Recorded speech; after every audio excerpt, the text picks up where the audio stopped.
قوم کی اکثر آبادی آج نمازیں چھوڑ چکی ہے. وجہ کیا ہے؟ یہ نمازیں ایک دم نہیں چھوڑ چکے. اب ذرا آپ غور کریں کہ ایک بچہ پیدا ہوا, چھوٹا بچہ ہے, جب اس بچے نے ماں کی گود میں آنکھ کھولی, بچہ 2.5 3 5 سال کا ہوا, اس نے نہیں دیکھا کہ ماں نماز پڑھتی ہے. جب بچہ انگلی پکڑ کر باپ کے ساتھ باہر گیا, اس نے دیکھا کہ اس کا باپ بھی نماز نہیں پڑھتا. جب وہی بچہ کھیلنے کے لیے باہر نکلا, اس نے پڑوس کے چاچا کو دیکھا, وہ بھی نماز نہیں پڑھتا. جب وہ اسکول کے اندر گیا, اسکول میں جا کر کے دیکھتا ہے وہاں پر بھی وہی ماحول نظر آتا ہے کہ وہاں پر بھی کوئی نماز نہیں پڑھتا.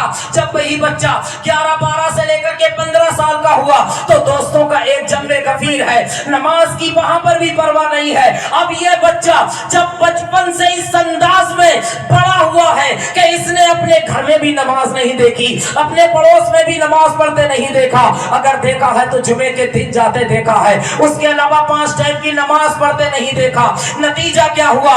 آج ہماری 95% آبادی بے نمازی ہوتی چلی گئی. آج ہمارے 95% نوجوان نماز سے دور ہوتے چلے گئے. اگر معاشرے کو بدلنا ہے تو بدلنے کے لیے آپ کو کہیں دور جانے کی ضرورت نہیں ہے, بلکہ سب سے پہلے اپنے گھر میں شروع کر دیجئے. جو ماں بہنیں سن رہی ہے وہ صبح سے نماز پڑھنا شروع کر دیں 5 ٹائم کی. جو بھائی یہاں بیٹھے ہیں وہ اپنے گھر میں نماز پڑھنا شروع کر دیں 5 ٹائم کی. انشاءاللہ ان کے بچے نماز پڑھیں گے, اور ان کے بچے نماز پڑھیں گے تو ان کے بچوں کو دیکھ کر کے دوسرے بچے بھی نماز پڑھیں گے, اور جب دوسرے بچے نماز پڑھیں گے تو الحمدللہ ہمارے معاشرہ اللہ کی رحمت سے بہتر ہوتا نظر آئے گا. لیکن ہم نے اس کی طرف کوئی غور نہیں کیا. خواجہ معین الدین چشتی جب 15 سال کے ہوئے تو آپ کے والد ماجد کا سایہ آپ کے سر سے اٹھ گیا, آپ کے والد کا انتقال ہو گیا. آپ کے حصے میں ایک پنچکی اور ایک باغ آیا.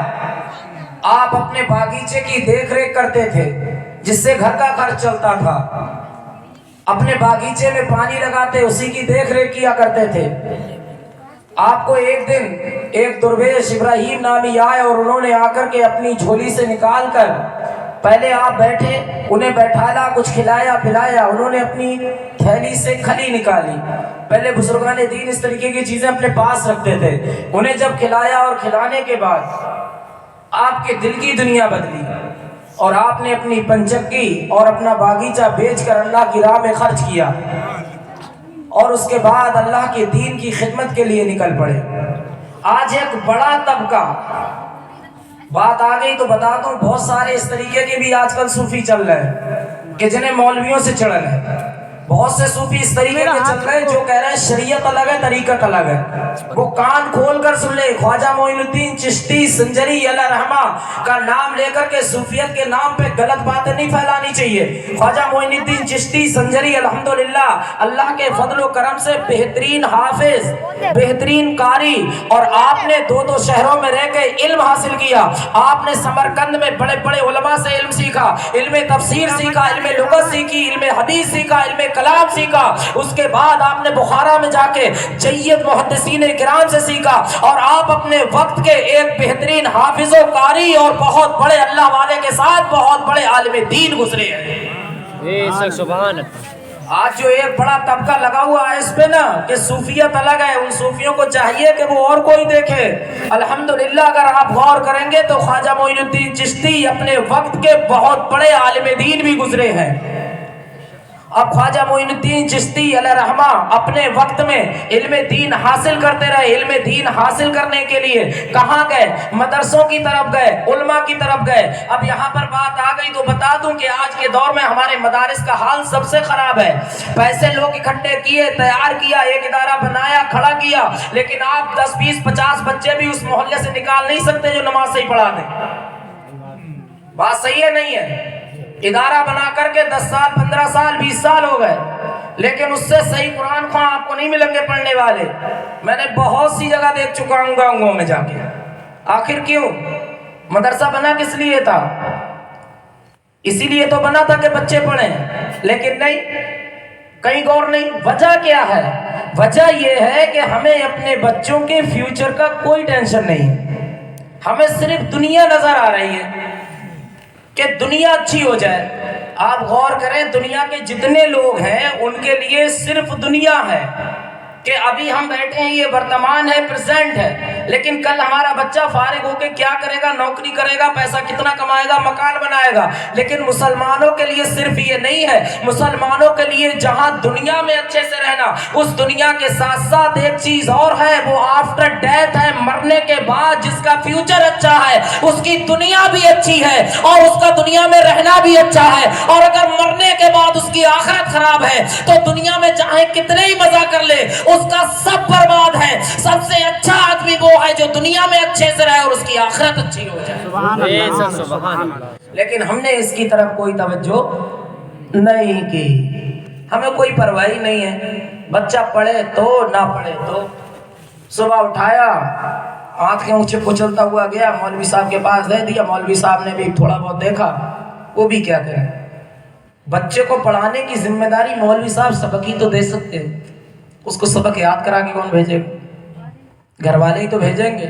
ماں کو فرصت ہی نہیں ہے موبائل سے، باپ تو کام پہ سے آتے ہی موبائل میں مشغول ہو جاتا ہے، اسے پتہ ہی نہیں لگتا بچے نے یاد کیا کیا ہے، پڑھایا کیا ہے، پڑھا کیا گیا ہے۔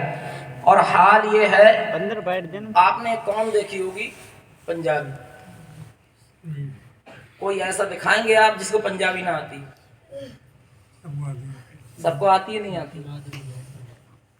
مسلمانوں میں بتائیں اردو کتنوں کو آتی؟ کتنوں کو آتی؟ حالانکہ پورا کا پورا لٹریچر اردو میں ہی زیادہ تر ہے۔ لے دے کر 2-4 لوگ ابھی اس میں سے بیٹھے ہوں گے جو اردو سے پڑھ لیں، لیکن اردو نہیں آتی۔ آپ سیرت پڑھیں گے کائے میں؟ اردو میں۔ اپنے مسائل سیکھیں گے کائے میں؟ اردو میں۔ قرآن شریف کا ترجمہ کس میں؟ اردو میں۔ جتنے علماء کرام نے کتابیں لکھی وہ سب کے سب اردو میں۔ اور کتنی مزے کی بات ہے کہ ہماری قوم کو اردو ہی نہیں آتی۔ کوئی عالم دین عالم پریشان ہے کس بات کو لے کے کہ پہلے اردو میں لکھے پھر اس کی کسی سے کہہ کے ہندی کروائیں، کیونکہ ہماری قوم اردو پڑھنا ہی نہیں چاہتی۔ آخر افسوس کا مقام ہے یا نہیں ہے؟ یہ سوچنے کی بات ہے یا نہیں ہے کہ اتنی بڑی جماعت، ہمارے پاس پڑھانے والے موجود، کتابیں موجود، سب کچھ موجود ہے، لیکن اس سب کے باوجود ہمارے طبقے میں اردو پر دینی کتاب لے جا کے دے دیں تو لے جا کر کے رکھی جاتی ہے۔ اچھا بات کتابوں کی آ گئی تو ایک بات اور بتا دوں، جس قوم کے اندر تعلیمی بیداری مرنا شروع ہو جاتی ہے تو آپ سمجھ لیجئے وہ قوم غلامی کی طرف جانا شروع ہو جاتی ہے، دوسروں کی جی حضور میں لگ جاتی ہے۔ ایک ایجوکیشن ایسی چیز ہے جو انسان کو انسان بنا دیتی ہے۔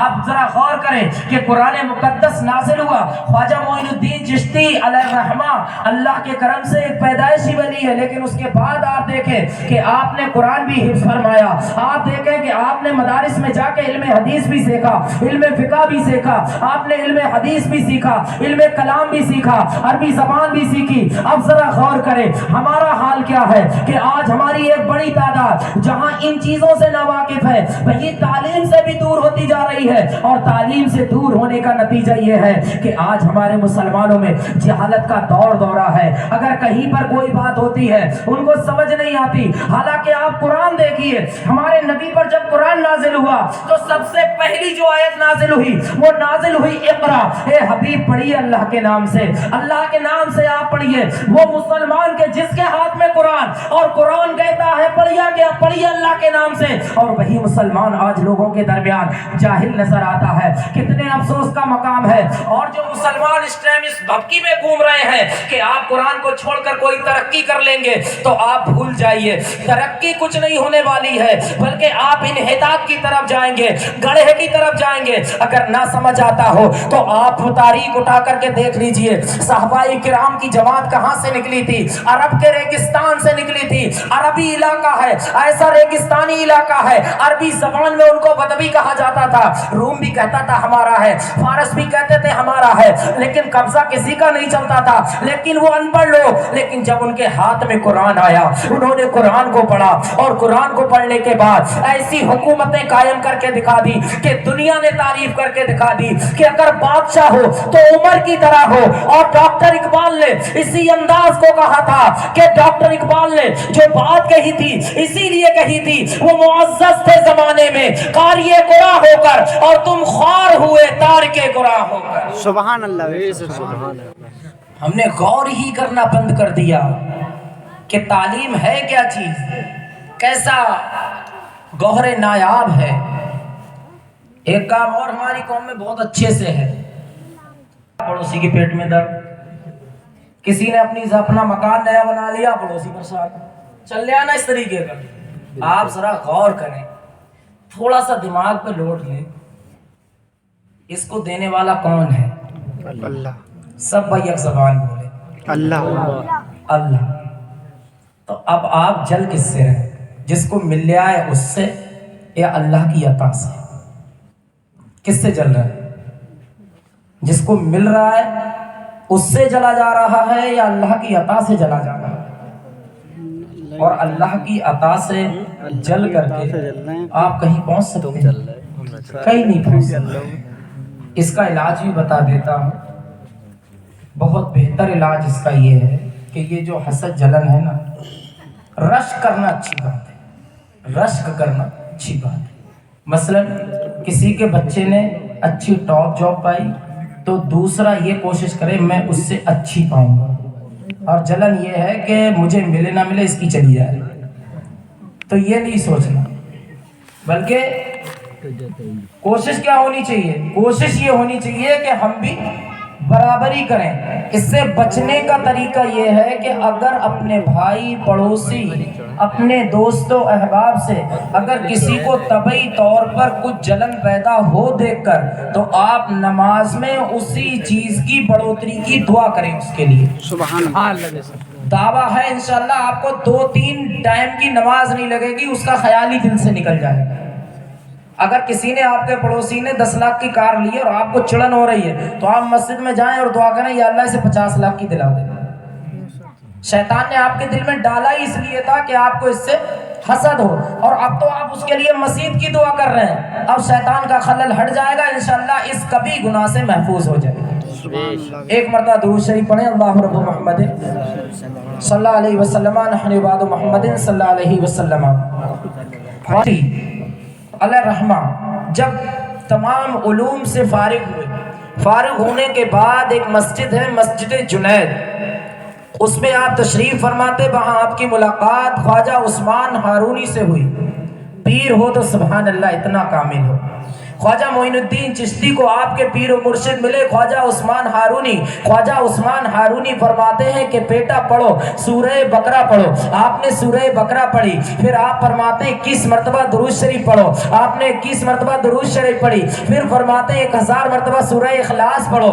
آپ نے سورہ اخلاص پڑھی، پھر آپ نے اپنی دونوں انگلیوں کا اشارہ فرمایا اور ارشاد فرمایا کیا نظر آ رہا ہے؟ خواجہ معین الدین فرماتے ہیں 18,000 عالم نظر آ رہے ہیں۔ خواجہ معین الدین چشتی کو پھر آپ ارشاد فرماتے ہیں، پھر پڑھنے کے لیے کہا، پھر آپ نے پڑھا، پھر پڑھ کر کے ارشاد فرمایا کہ اب بتاؤ آسمان کی طرف دیکھ کر کیا نظر آتا ہے؟ میرے خواجہ فرماتے ہیں لوح محفوظ تک سب کچھ نظر آتا ہے۔ خواجہ معین الدین چشتی سے کہا اور پڑھو، آپ اور پڑھتے ہیں۔ پڑھنے کے بعد ارشاد فرمایا اب زمین کی طرف دیکھو، اب کیا دکھتا ہے؟ جب دیکھا تو فرماتے ہیں کہ تحت الثری تک مجھے سب نظر آ رہا ہے۔ خواجہ معین الدین چشتی اپنے پیر و مرشد کے ساتھ 18 یا 20 سال تک آپ کا سامان، آپ کا توشہ، آپ کا لیٹنے بیٹھنے کا بستر، آپ کی جائے نماز، وضو کا لوٹا، استنجے کا لوٹا سب اپنی پیٹھ پر لاٹ کر اپنے پیر و مرشد کے ساتھ ٹہلتے گھومتے رہے۔ ایک دن آپ کے پیر و مرشد فرماتے ہیں کہ بیٹا حسن